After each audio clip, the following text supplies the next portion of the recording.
Hi guys, namaste. Welcome back to my YouTube channel. ಬೆಳಿಗ್ಗೆ ತಿಂಡಿ ಎಲ್ಲ ಮುಗೀತು. ಆಮೇಲಿಂದ ಮಧ್ಯಾಹ್ನ ಊಟಕ್ಕೆ ರೆಡಿ ಮಾಡ್ಕೋತಾ ಇದ್ದೀನಿ. ಇವತ್ತು ಮಧ್ಯಾಹ್ನ ಊಟಕ್ಕೆ ಬೀಟ್ರೂಟ್ ಪಲ್ಯ ಮಾಡ್ಕೊಳ್ಳೋಣ ಅಂತಂದ್ಬಿಟ್ಟು ಪಲ್ಯಕ್ಕೆ ರೆಡಿ ಮಾಡ್ತಾಯಿದ್ದೀನಿ. ಈ ಒಬ್ಬೊಬ್ಬರಿಗೆ ಪುನರ್ವಂಗೆ ಏನು ಲೆಕ್ಕಕ್ಕಿಲ್ಲ ಬಿಡಿ. ಒಬ್ಬೊಬ್ಬರಿಗೆ ಮಧ್ಯಾಹ್ನ ಅಡುಗೆ ಮಾಡ್ಕೊಳ್ಳೋದು ಅಂದರೆ ತುಂಬ ಬೇಜಾರು ಅನಿಸುತ್ತೆ. ಒಂದು 3-4 ಜನ ಇದ್ದರೆ ಬೇಕಿದ್ರೆ ಮಾಡಿಬಿಡ್ಬೋದು. ಬಟ್ ಒಬ್ಬೊಬ್ಬರಿಗೆ ಮಾಡ್ಕೊಂಡು ತಿನ್ನಬೇಕು ಅಂದರೆ ತುಂಬ ಬೇಜಾರು. ಅದು ಉಳ್ಕೊಂಬಿಡುತ್ತೆ, ಅದು ಇನ್ನೂ ಬೇಜಾರು. ಸೊ ಅದ್ರ ಜೊತೆಗೆ 11:30 ಆಗಿತ್ತು ಟೈಮು. ಹೊಟ್ಟೆ ಹಸ್ವಾಗ್ತಿತ್ತು. ಅದಕ್ಕೆ ಸೌತೆಕಾಯಿ ಕಟ್ ಮಾಡಿಕೊಂಡು ಅವನಿಗೂ ಕೊಟ್ಬಿಟ್ಟು ನಾನು ತಿಂತಾಯಿದ್ದೀನಿ. ನಂದು ಬಾಡಿ ತುಂಬ ಡಿಹೈಡ್ರೇಟ್ ಆಗಿಬಿಟ್ಟಿದೆ. ಅದಕ್ಕೆ ಸ್ವಲ್ಪ ಸೌತೆಕಾಯಿ ಜಾಸ್ತಿ ತಿಂತಾಯಿದ್ದೀನಿ. ಏನಕ್ಕೆ ಅಂತಂದರೆ ನಾನು ಯಾವಾಗ್ಲೂ ನನ್ನ ಕೈಲಿ ಸ್ವಿಚ್ ನಂಬರ್ ಯಾವಾಗಲೂ ನಾನು ಬರ್ಕೊಂಡಿರ್ತೀನಿ. ಆ ಥರ ಕೈಗೆ ಸ್ವಿಚ್ ನಂಬರ್ಸ್ನ ಬರ್ಕೊಂಡ್ರೆ ಬಾಡಿ ಡಿಹೈಡ್ರೇಟ್ ಆಗುತ್ತೆ.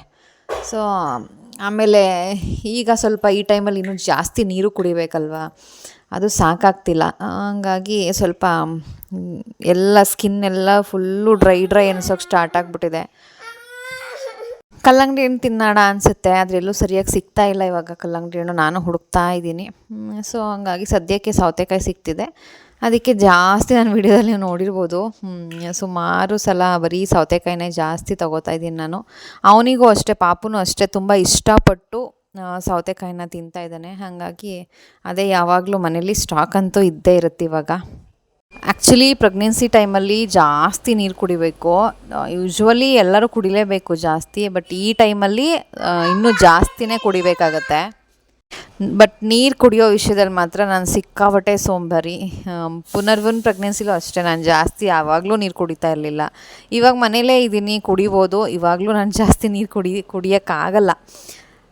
ಸೊ ಆದರೂ ನೆನೆಸ್ಕೊಂಡು ಯಾವಾಗಾದರೂ ಒಂದೊಂದು ಲೋಟ ನಿಧಾನಕ್ಕೆ ಸಿಪ್ ಕುಡಿತೀನಿ. ಆವಾಗ ಅಂದರೆ ಪುನರ್ವನ್ ಪ್ರೆಗ್ನೆನ್ಸಿಲಿ ಕಾಲೇಜಿಗೆ ಹೋಗ್ತಿದ್ದೆ, ಟೈಮ್ ಆಗ್ತಿರ್ಲಿಲ್ಲ ಕುತ್ಕೊಂಡು ಕುಡಿಯೋಕ್ಕೆ. ಕ್ಲಾಸಿಂದ ಮುಗಿಸ್ಕೊಂಡು ಬಂದು ಒಂದು ಸ್ವಲ್ಪ ಕುಡಿತಿದ್ದೆ, ಅಷ್ಟೇ, ಮುಗೀತು. ಅಂದ್ರೂ ಏನೋ ಒಟ್ಟಿನಲ್ಲಿ ಪ್ರಾಬ್ಲಮ್ ಆಗಲಿಲ್ಲ, ಹೆಲ್ದಿಯಾಗಿ ಹುಟ್ಟಿದ ಅವನು, ಅದೊಂದು ಖುಷಿ ಅಷ್ಟೇ. ಆ್ಯಂಡ್ ನನಗೆ ಸ್ಟಾರ್ಟಿಂಗ್ ಪ್ರೆಗ್ನೆನ್ಸಿ ವಿಡಿಯೋ ಅಪ್ಲೋಡ್ ಮಾಡಿದೆ ನೋಡಿ, ಆವಾಗ ನನಗೆ ಯಾರೋ ಕಮೆಂಟ್ ಮಾಡಿದರು, ಪ್ರೆಗ್ನೆಂಟ್ ಅವ್ರು ಎಷ್ಟು ಮಂತೋ ಹೇಳಿದ್ರು ಮರ್ತೋಯ್ತು ನನಗೆ, ಪ್ರೆಗ್ನೆಂಟ್ ಆಗಿದ್ದಾರೆ, ಬ್ಲೀಡಿಂಗ್ ಆಗ್ತಾಯಿದೆ, ಇದು ಏನಾದರೂ ಪ್ರಾಬ್ಲಮ್ ಆಗುತ್ತಾ ಏನು ಅಂತ. ಸೊ ಇದೇನು ಗೊತ್ತಾ, ನನಗೆ ಗೊತ್ತಿರೋದನ್ನು ನಾನು ಹೇಳ್ತೀನಿ. ಪ್ರೆಗ್ನೆನ್ಸಿ ಟೈಮಲ್ಲಿ ಅಂದರೆ ಪ್ರೆಗ್ನೆಂಟ್ ಆದಮೇಲೆ ಕೆಲವರಿಗೆ, ಎಲ್ರಿಗೂ ಅಲ್ಲ, ಕೆಲವರಿಗೆ ಲೈಟಾಗಿ ಬ್ಲೀಡಿಂಗ್ ಆಗುತ್ತೆ, ಅದು ಕಾಮನ್. ಯಾವ ಥರ ಅಂತ ಅಂದರೆ ತುಂಬ ಲೈಟ್ ಬ್ಲೀಡಿಂಗ್ ಆಗುತ್ತೆ. ಯಾವಾಗಾದರೂ ಒಂದು ದಿನ ಅಥವಾ 1-2 ಟೈಮು, 1-2 ದಿನ ಕಾಣಿಸ್ಕೊಬೋದು. ಅದು ಏನಕ್ಕಾಗತ್ತೆ ಅಂತ ನಾನು ಹೇಳ್ತೀನಿ ಆಮೇಲೆ.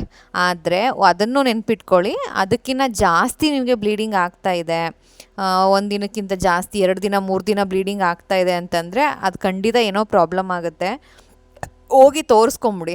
ಏನಾದರೂ ಪ್ರಾಬ್ಲಮ್ ಆಗೋ ಥರ ಇದ್ದರೆ ಡಾಕ್ಟ್ರು ಇಂಜೆಕ್ಷನ್ಸ್ ಎಲ್ಲ ಕೊಟ್ಟು ಅಬೋಟ್ ಆಗದೇ ಇರೋ ಥರ ಅವರು ನೋಡ್ಕೊತಾರೆ. ಯಾರೋ ವಿಡಿಯೋದಲ್ಲಿ ಹೇಳಿದ್ರು ಅದು ಕಾಮನ್ ಅಂತ ಅಂದ್ಬಿಟ್ಟು ನೀವು ಕೂತ್ಕೊಂಡ್ಬಿಡ್ಬೇಡಿ. ಏನೋ ಒಂದು ಸಲ ಆಯಿತಾ, ಲೈಟ್ ಕಲರಲ್ಲಿ ಆಗುತ್ತೆ, ಅದೊಂಥರ ಬ್ರೌನ್ ಕಲರು ಅಥವಾ ಲೈಟ್ ಪಿಂಕ್ ಕಲರ್ ಆಗುತ್ತೆ, ಅದು ಆದರೆ ಏನೂ ಪ್ರಾಬ್ಲಮ್ ಇಲ್ಲ. ಬಟ್ ಡಾರ್ಕ್, ಈಗ ಮೆನ್ಸ್ಟ್ರುವಲ್ ಸೈಕಲ್ ಟೈಮಲ್ಲಿ ಆಗುತ್ತೆ ನೋಡಿ ಬ್ಲೀಡಿಂಗು, ಆ ಥರ ಜಾಸ್ತಿ ಆಗ್ತಾಯಿದೆ ಅಂತಂದರೆ ಏನೋ ಪ್ರಾಬ್ಲಮ್ ಇರುತ್ತೆ, ಹೋಗಿ ದಯವಿಟ್ಟು ತೋರಿಸ್ಕೊಂಬಿಡಿ. ಸೊ ಈಗ ಲೈಟ್ ಬ್ಲೀಡಿಂಗ್ ಆಗುತ್ತೆ ಅನ್ನಲ್ಲ, ಅದು ಏನಕ್ಕಾಗತ್ತೆ ಅಂತ ಅಂದರೆ ಇಂಪ್ಲಾಂಟೇಷನ್ ಬ್ಲೀಡಿಂಗ್ ಅಂತಾರೆ ಅದನ್ನು. ಇವಾಗ ಅದು ಗರ್ಭಕೋಶಕ್ಕೆ ಬಂದು ಅಂಟ್ಕೊಳ್ಳೋ ಟೈಮಲ್ಲಿ ಅದು ಕೆಲವ್ರಿಗೆ ಆಗುತ್ತೆ. ಅಂದರೆ ಈಗ ನಾವು ಪ್ರೆಗ್ನೆನ್ಸಿ ಚೆಕ್ ಮಾಡಬೇಕು ಅಂದರೆ 1 ಮಂತ್ ಮೇಲೆ 1 ವೀಕ್ ಆದಮೇಲೆ ಚೆಕ್ ಮಾಡ್ತೀವಲ್ವ, ಅದಕ್ಕೂ ಮುಂಚೆನೇ ಆಗುತ್ತೆ ಕೆಲವರಿಗೆ ಇಂಪ್ಲಾಂಟೇಷನ್ ಬ್ಲೀಡಿಂಗ್ ಅಂತ. ಇನ್ನು ಕೆಲವರಿಗೆ 1-2 ತಿಂಗಳು ಅಥವಾ 1.5 ತಿಂಗಳು ಈ ಟೈಮಲ್ಲಿ ಕಾಣಿಸ್ಕೊಳ್ಳುತ್ತೆ. ಆ್ಯಕ್ಚುಲಿ ಅದು ಈ ಸಲ ನನ್ನ ಪ್ರೆಗ್ನೆನ್ಸಿನಲ್ಲಿ ನನಗೂ ಆ ಥರ ಆಗಿತ್ತು. ನನಗೂ ಸ್ವಲ್ಪ ಗಾಬರಿನೇ ಆಗೋಯಿತು, ಭಯ ಪಟ್ಬಿಟ್ಟಿದ್ದೆ. ಅದು ನೈಟ್ ಟೈಮ್ ಬೇರೆ, 9:30-10 ಗಂಟೆ. ಆವಾಗ ನನಗೆ ಆ್ಯಕ್ಚುಲಿ 1-2 ಡ್ರಾಪ್ ಕಾಣಿಸ್ಕೊಂತು. ನನಗೆ ಭಯ ಆಯಿತು, ಇದೇನಪ್ಪ, ಮೋಸ್ಟ್ಲಿ ಆವಾಗ 2 ತಿಂಗಳು ಅನಿಸುತ್ತೆ ನನಗೆ ಭಯ ಆಯಿತು. ತಕ್ಷಣವೇ ನಾನು ಡಾಕ್ಟ್ರ್ ಕಾಲ್ ಮಾಡಿ ಕೇಳಿದೆ, ಈ ಥರ 1-2-3 ಡ್ರಾಪ್ ಆಯಿತು ನನಗೆ ಬ್ಲೀಡಿಂಗು, ನನಗೆ ಭಯ ಆಗ್ತಿದೆ, ಏನು ಮಾಡಬೇಕು, ಏನೂ ಪ್ರಾಬ್ಲಮ್ ಇಲ್ವಾ ಏನು ಅಂತ. ಸೊ ಅವಾಗ ಅವರು ಹೇಳಿದ್ರು ನನಗೆ ಏನು ಪ್ರಾಬ್ಲಮ್ ಇಲ್ಲ, ಅದಾಗುತ್ತೆ ಅದು ಅಂತ. ಸೊ ನೈಟ್ ಟೈಮ್ ಅಲ್ವ ಅದು. ಸೊ ನಾನು ಕ್ಲಿಯರಾಗಿ ಏನೂ ಕೇಳೋಕ್ಕೆ ಹೋಗಲಿಲ್ಲ. ಸೊ ನೆಕ್ಸ್ಟು ಚೆಕಪ್ಪಿಗೆ ಹೋದಾಗ ಯಾಕೆ ನನಗೆ ಆ ಥರ ಆಯಿತು ಅಂತ ಕೇಳಿದಾಗ ಅವರು ಕ್ಲಿಯರಾಗಿ ಹೇಳಿದ್ರು, ಅದು ಇಂಪ್ಲಾಂಟೇಷನ್ ಬ್ಲೀಡಿಂಗ್ ಅಂತ ಆಗುತ್ತೆ, ಅದು ಕಾಮನ್. ಬಟ್ ಎಲ್ಲರಿಗೂ ಆಗಲೇಬೇಕು ಅಂತ ಇಲ್ಲ. ಕೆಲವ್ರಿಗೆ ಆಗುತ್ತೆ, ಕೆಲವ್ರಿಗೆ ಆಗಲ್ಲ. ಸೊ ಹಂಗಾಗಿ ಒಂದು 2 ಡ್ರಾಪು 3 ಡ್ರಾಪು ಆದರೆ ನಾವು ಟೆನ್ಷನ್ ಮಾಡ್ಕೊಳ್ಳೋ ಅವಶ್ಯಕತೆ ಇಲ್ಲ. ಬಟ್ ಜಾಸ್ತಿ ಆಗ್ತಾಯಿದೆ ಅಂತಂದರೆ ನಾವು ಹಾಸ್ಪಿಟ್ಲಿಗೆ ಹೋಗಿ ತೋರಿಸ್ಕೊಳ್ಳೇಬೇಕು. ಸೊ ಅದೊಂದು ಡೌಟ್ ಇತ್ತು, ಕ್ಲಿಯರ್ ಮಾಡಬೇಕಿತ್ತು, ಮಾಡಿದ್ದೀನಿ. ಆಮೇಲಿಂದ ಅಡುಗೆ ಮನೆಯಲ್ಲಿ ಕೆಲಸ ಸ್ವಲ್ಪ ಮುಗೀತು. ಗಿಡಗಳಿಗೆಲ್ಲ ನೀರು ಹಾಕೋಣ ಅಂತ ಬಂದೆ. ಇದರಲ್ಲಿ ನಾನು ಸ್ವಲ್ಪ ಮಾತ್ರ ಅಜ್ಜಂಪುರದಿಂದ ತೊಗೊಬಂದೆ. ದೊಡ್ಡ ದೊಡ್ಡ ಪಾಟಲ್ಲಿ ಹಾಕಿದಾರಲ್ಲ, ಅದೆಲ್ಲ ಇಲ್ಲೇ ಇತ್ತು. ಅವರೇ ಹಾಕಿದ್ರು, ಮನೆ ಓನರ್ ಅವರೇ ಇಟ್ಟಿದ್ರು ಪಾಟ್ಗಳನ್ನ. ನಾನು ಅದಕ್ಕೂ ನೀರು ಹಾಕ್ತಾಯಿರ್ತೀನಿ. ನನಗೂ ಒಂಥರ ಖುಷಿ ನೀರು ಹಾಕೋದು, ಗಿಡಗಳು ಬೆಳೆಸೋದು. ಮತ್ತು ನನಗೂ ಟೈಮ್ ಪಾಸ್ ಆಗುತ್ತೆ. ಇಲ್ಲಿ ಏನೂ ಕೆಲಸ ಇಲ್ಲ, ನಾನು ಪುನರ್ವ ಇಬ್ಬರೇ ಇರ್ತೀವಿ ಬೆಳಗಿನ ಸಂಜೆ ತನಕ. ನಮಗೂ ಏನೂ ಕೆಲಸ ಇರಲ್ಲ. ಸೊ ನನಗೂ ಅದೊಂಚೂರು ಟೈಮ್ ಪಾಸ್ ಆಗುತ್ತೆ, ಒಂಥರ ಖುಷಿ ಅಲ್ವಾ ನನಗೂ ಗಿಡಗಳು ಬೆಳೆಸೋದಕ್ಕೆ. ಸೊ ಹಾಗಾಗಿ ಹಾಕ್ತಿದ್ದೀನಿ. ನನಗಿಂತ ಹೆಚ್ಚಾಗಿ ನನ್ನ ಮಗನಿಗೆ ತುಂಬ ಖುಷಿ ಗಿಡಗಳಿಗೆ ನೀರು ಹಾಕೋದು ಅಂತಂದರೆ. ಒಟ್ಟಿನಲ್ಲಿ ಅವ್ನು ನೀರಲ್ಲಿ ಆಟ ಆಡಬೇಕಲ್ಲ, ಅದಕ್ಕೆ ಅವನು ಆ ಥರ ಮಾಡ್ತಾನೆ. ಇದು ಅದರ ನೆಕ್ಸ್ಟ್ ಡೇ ವೀಡಿಯೋ. ಬೆಳಗ್ಗೆ ನನ್ನ ಕೆಲಸನೇ ಇದು. ಬೆಳಗ್ಗೆ ಎದ್ದು ಹೊರಗಡೆ ಕಸ ಗುಡಿಸಿ ನೀರು ಹಾಕಿ ರಂಗೋಲಿ ಎಲ್ಲ ಹಾಕ್ತೀನಲ್ಲ, ಆ ಟೈಮಲ್ಲಿ ಗಿಡಗಳಿಗೆ ನೀರು ಹಾಕ್ಬಿಡ್ತೀನಿ. ಬಟ್ ಇವಾಗ ರಂಗೋಲಿ ಹಾಕೋದೆಲ್ಲ ಬಿಟ್ಬಿಟ್ಟಿದ್ದೀನಿ. ಸ್ಟಾರ್ಟಿಂಗ್ ಮನೆಗೆ ಬಂದಾಗ ಹಾಕಿದೆ. ಇವನೇನು ಮಾಡ್ತಾನೆ, ರಂಗೋಲಿ ಎಲ್ಲ ಅಳಿಸ್ತಾನೆ ಕೂತ್ಕೊಂಡು. ಓಡಾಡ್ತಿರ್ತಾನಲ್ಲ, ಆವಾಗ ಸ್ವಲ್ಪ ಅಳಿಸೋಗುತ್ತೆ. ಇನ್ನೊಂದು ಬೋರ್ ಆದಾಗ ಅವನಿಗೂ ಕೈ ಕಾಲು ಸುಮ್ಮನೆ ಇರಬೇಕಲ್ಲ ಒಂದೊಂದು ಸಲ. ಸೊ ರಂಗೋಲಿ ಎಲ್ಲ ಅಳಿಸ್ಬಿಡ್ತಾನೆ ಒಂದೊಂದು ಸಲ. ಹಾಗಾಗಿ ರಂಗೋಲಿ ಹಾಕೋದನ್ನು ಬಿಟ್ಟಿದ್ದೀನಿ. ಹೊರ್ಗಡೆ ಹಾಕೋದಕ್ಕೆ ಸ್ಟಾರ್ಟ್ ಮಾಡಿದೆ, ಅಲ್ಲೂ ಬಿಟ್ಟೆ. ಇವಾಗ ಅಲ್ಲೇನಾಗ್ತಿತ್ತು ಅಂತಂದರೆ, ನನಗೆ ಗೊತ್ತಿಲ್ಲ ಅದು ಹಂಗೆ ಆಗ್ತಿದೆ ಅಂತ. ಹೊರಗಡೆ ಕಾಂಪೌಂಡಿಂದ ಆಚೆ ರಂಗೋಲಿ ಹಾಕ್ತಾಯಿದ್ದೀನಿ. ಮತ್ತು ನಾಳೆ ಬೆಳಗ್ಗೆ ಆಗೋ ಅಷ್ಟರಲ್ಲಿ ಅಲ್ಲಿ ರಂಗೋಲಿನೇ ಇರ್ತಾ ಇರಲಿಲ್ಲ. ಅದು ಏನಕ್ಕೆ ಅಂತಂದರೆ, ಪಕ್ಕದಲ್ಲಿ ಮನೆ ಕಟ್ತಾ ಇದ್ದಾರೆ, ಅವ್ರು ಮನೆಗೆ ನೀರು ಹಾಕ್ತಾರಲ್ಲ, ಆ ನೀರೆಲ್ಲ ರಂಗೋಲಿ ಮೇಲೆ ಬೀಳ್ತಿದೆ, ರಂಗೋಲಿ ಎಲ್ಲ ಹೊಟ್ಟೋಗ್ತಿದೆ. ಸೊ ಆಮೇಲೆ ನನಗೆ ಗೊತ್ತಾಯಿತು, ಅದು ಹಿಂಗೆ ಆಗ್ತಾಯಿದೆ. ನಾನು ನೈಟ್ ಗೊತ್ತಿಲ್ಲ ನನಗೆ, ನೈಟ್ ಎಲ್ಲೋ ಮಳೆ ಆಗಿರುತ್ತೆ, ಹೋಗಿರುತ್ತೆ ಅಂತ ನಾನು ಈ ಕಡೆ ರಂಗೋಲಿ ಯಾಕೆ ಬಂದಿರ್ತೀನಿ, ಅದು ಆ ಕಡೆ ಹೊಟ್ಟೋಗ್ಬಿಟ್ಟಿರುತ್ತೆ. ಸೊ ಹಾಗಾಗಿ ಅದನ್ನು ಬಿಟ್ಟೆ. ಸ್ಟಾರ್ಟಿಂಗ್ ಡೇಸ್ದು ಆ್ಯಕ್ಚುಲಿ ಇದು ವೀಡಿಯೋ. ಹಾಗಾಗಿ ಸ್ಟಾರ್ಟಿಂಗ್ ಡೇಸಲ್ಲಿ ಆಗ್ತಾಯಿದ್ದೆ. ಇದು ವಾಯ್ಸ್ ಓವರ್ ಕೊಡೋದಕ್ಕೂ ನಾನು ವಿಡಿಯೋ ಮಾಡ್ಕೊಳ್ಳೋದಕ್ಕೂ ತುಂಬ ಗ್ಯಾಪ್ ಇದೆ. ಸೊ ಹಾಗಾಗಿ ಇದನ್ನೆಲ್ಲ ಹೇಳ್ತಾ ಇದ್ದೀನಿ ನಾನು. ಒಂಥರ ಚೆನ್ನಾಗಿರುತ್ತೆ ಮನೆ ಮುಂದೆ ಎಲ್ಲ ರಂಗೋಲಿ ಹಾಕಿ ರೆಡಿ ಮಾಡಿದ್ರೆ ನೋಡೋಕೆ ಒಂಥರ ಚೆನ್ನಾಗಿ ಅನಿಸುತ್ತೆ. ಆದರೆ ಈ ಮಕ್ಕಳಿರೋ ಟೈಮಲ್ಲಿ ಅದೆಲ್ಲ ವರ್ಕ್ ಆಗೋಲ್ಲ. ಅಂದ ಚಂದ ಎಲ್ಲ ಬಿಟ್ಬಿಡಬೇಕು. ನಮ್ಮ ಅಂದ ಚಂದನೂ ಬಿಡಬೇಕು, ಮನೆ ಅಂದ ಚಂದನೂ ಬಿಟ್ಬಿಡಬೇಕು. ಇದ್ದಿದ್ರಲ್ಲಿ ಇನ್ನು ಎಷ್ಟೋ ಪರವಾಗಿಲ್ಲ. ಬಟ್ ಇದು ರಂಗೋಲಿ ಅಂದರೆ ಅದು ಟೈಲ್ಸ್ ಮೇಲೆ ಹಾಕೋದಲ್ವ, ನಿಲ್ಲಲ್ಲ. ಅದು ಓಡಾಡಬೇಕಾದ್ರೆ ಮಾಡಿದ್ರೆ ಹೊರಟೋಗ್ಬಿಡುತ್ತೆ ಎಲ್ಲ. ಅಲ್ಲಿ ಅಜ್ಜಂಪುರದಲ್ಲೂ ಹಾಗೆ ಆಯಿತು. ನಾನು ದಿನ ನೆಲ ಒರೆಸ್ಬಿಟ್ಟು ರಂಗೋಲಿ ಹಾಕ್ತಿದ್ದೆ ಹೊರಗಡೆ ಎಲ್ಲ. ಬಟ್ ಕೆಳಗಡೆ ಹೋಗಿ ಹಾಕ್ತಿರ್ಲಿಲ್ಲ, ಮನೆ ಮುಂದೆ ಹಾಕ್ಕೊತಿದ್ದೆ ಅಷ್ಟೇ. ಅಲ್ಲೂ ಹಾಗೆ ಆಗೋದು. ನಾನು ಓಡಾಡ್ತಾ ಎಲ್ಲ ಅಳಿಸ್ಬಿಡೋನು. ಹಂಗಾಗಿ ಅಲ್ಲೂ ರಂಗೋಲಿ ಹಾಕೋದನ್ನು ಸ್ಟಾಪ್ ಮಾಡ್ತೀನಿ. ನನಗೊಂಥರ ಖುಷಿ ರಂಗೋಲಿ ಹಾಕೋದು. ನನಗೇನೆಂದರೆ ನೀಟಾಗಿ ಕಾಣಿಸ್ಬೇಕು, ಚೆನ್ನಾಗಿ ಕಾಣಿಸ್ಬೇಕು, ಆ ಥರ ಆಸೆ ನನಗೆ. ಬಟ್ ಮಕ್ಕಳಿರೋ ಮನೇಲಿ ಅದೆಲ್ಲ ಎಕ್ಸ್ಪೆಕ್ಟ್ ಮಾಡೋಕ್ಕಾಗಲ್ಲ, ಏನೂ ಮಾಡೋಕ್ಕಾಗಲ್ಲ. ಸೊ ನಾನು ಅವನಿಗೆ ಸಣ್ಣ ಪುಟ್ಟ ಕೆಲಸಗಳು ಕೊಡ್ತಾ ಇರ್ತೀನಿ. ಅದು ಇವಾಗಿಂದನೇ ಒಂಚೂರು ಅಭ್ಯಾಸ ಮಾಡಬೇಕು. ಅದರಲ್ಲೂ ಅವನಿಗೆ ಏನಾದರೂ ಇದ್ದರೆ ತೊಗೊಂಡೋಗಿ ಡಸ್ಟ್ಬಿನ್ಗೆ ಹಾಕೋ ಕೆಲಸ ತುಂಬ ಚೆನ್ನಾಗಿ ಪ್ರಾಮಾಣಿಕವಾಗಿ ಮಾಡ್ತಾನೆ. ಆಮೇಲೆ ಏನಾದರೂ ತೊಗೊಂಡೋಗಿ ಸಿಂಕಲ್ಲಿ ಹಾಕಬೇಕು ಅಂದರೆ ಅದನ್ನು ಅಷ್ಟೇ ನೀಟಾಗಿ ಮಾಡ್ತಾನೆ. ಈ ಥರ ಅವನ ಕೈಲಿ ಏನಾಗುತ್ತೋ ಆ ಥರ ಸಣ್ಣ ಪುಟ್ಟ ಕೆಲಸಗಳು ಅವನಿಗೆ ಹೇಳ್ತಾ ಇರ್ತೀನಿ. ಅವನು ಮಾಡಿಕೊಡ್ತಾನೆ, ಮಾಡಲ್ಲ ಹಾಗೆಲ್ಲ ಏನೂ ಹೇಳಲ್ಲ. ಸ್ವಲ್ಪ ಹೆಲ್ಪಿಂಗ್ ನೇಚರ್ ಅನ್ನೋದು ಮಕ್ಕಳಿಗೆ ಈ ವಯಸ್ಸಿಂದನೇ ಬರಬೇಕು. ಅದು ನನ್ನ ಒಂದು ಆಸೆ. ಹಂಗಾಗಿ ಒಂಚೂರು ಏನಾದರೂ ಸಣ್ಣ ಕೆಲಸಗಳನ್ನೇನಾದರೂ ಹೇಳ್ತೀನಿ.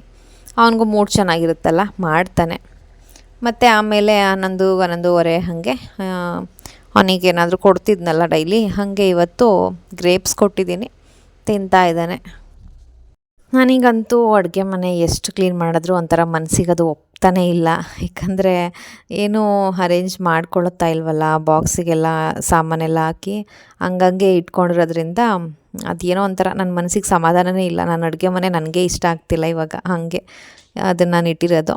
ಅವನಿಗೆ ದ್ರಾಕ್ಷಿ ಹಣ್ಣು ಕೊಟ್ಬಿಟ್ಟು ನಾನು ಕಿತ್ತಳೆ ಹಣ್ಣು ತಿನ್ನೋಣ ಅಂದ್ಕೊಂಬಂದಿದ್ದೀನಿ. ನನಗೊಂಥರ ರೋಗ. ಕಿತ್ತಳೆ ಹಣ್ಣನ್ನು ನಾನು ತೊಳಿತೀನಿ, ಬಾಳೆಹಣ್ಣನ್ನು ತೊಳೆಯಲ್ಲ ಅಷ್ಟೇ. ಕಿತ್ತಳೆ ಹಣ್ಣನ್ನು ನಾನು ತೊಳೆದ್ಬಿಟ್ಟು ಅದು ಸಿಪ್ಪೆ ಬಿಡಿಸೇ ತಿಂದ್ರೂ ನನಗೇನೋ ಒಂಥರ ಅದನ್ನು ತೊಳೆದ್ಬಿಟ್ಟೆ ತಿನ್ನಬೇಕು ಅಂತ ನನ್ನ ಮನಸ್ಸಿಗೆ ಅನಿಸುತ್ತೆ.